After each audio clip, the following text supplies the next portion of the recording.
السلام علیکم ناظرین آج کی کہانی کا عنوان ہے سرائے کا بھوت۔ جیسے کہ آپ نے پچھلی قسط میں دیکھا تھا کہ ماریا ایک سرائے میں داخل ہوتی ہے اور وہاں جا کر ایک کمرے میں سو جاتی ہے۔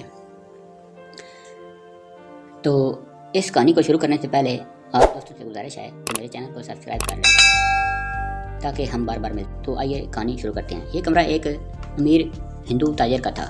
وہ آج رات اپنے ایک دوست کے گھر گیا ہوا تھا۔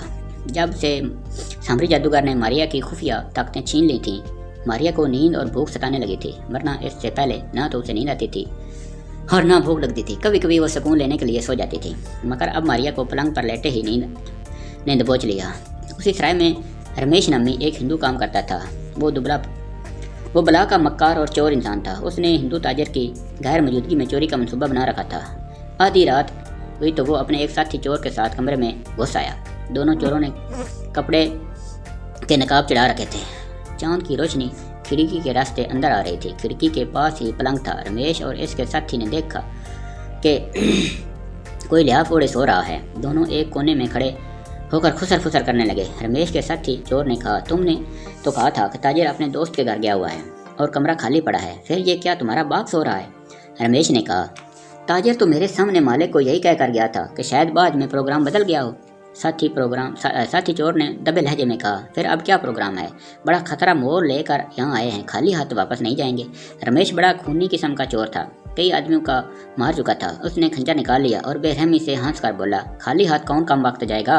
اس کا تو میں ابھی پتہ کھینچ دیتا ہوں۔ رمیش کے ساتھی نے کہا، ہاں یہی مناسب ہے، مگر دیکھو کوئی آواز پیدا نہ ہو، سالے کو ایک ہی وار میں ٹھنڈا کر دینا۔ رمیش کھنجر تھامے پلنگ کی طرف بڑھا۔ اتفاق کی بات یہ ہوئی کہ ماریا کو پیاس لگی ہوئی تھی اور اسی کی وجہ سے اس کی آنکھ کھل گئی۔ اس نے لحاف سرکا کر منہ باہر نکالا۔ رمیش نے لحاف سرکتے ہوئے دیکھ لیا تھا،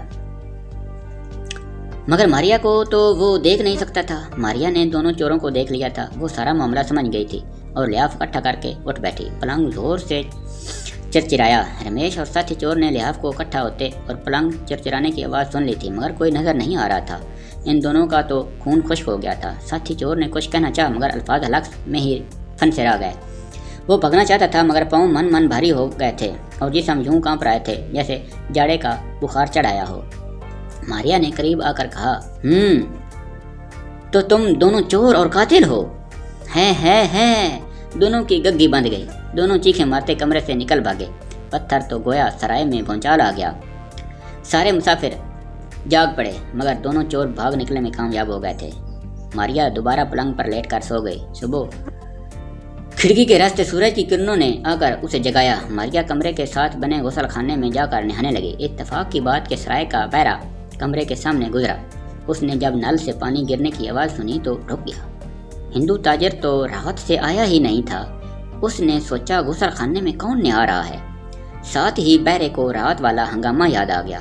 وہ دبے قدموں کمرے میں آ گیا اور ڈنڈے والا جھاڑو اٹھا کر غسل خانے کی طرف بڑھا۔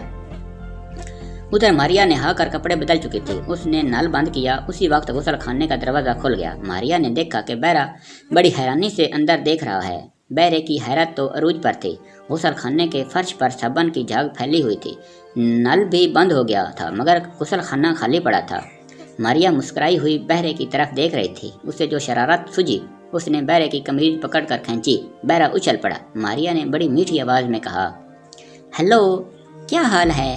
بہرے کی تو جان ہی نکل گئی۔ وہ بھوت کا شور مچاتا بھاگ اٹھا اور سیدھا ہندو مالک کے پاس گیا۔ ہندو مالک اسے بھوت کا شور مچاتے دیکھ کر غصے میں آ گیا۔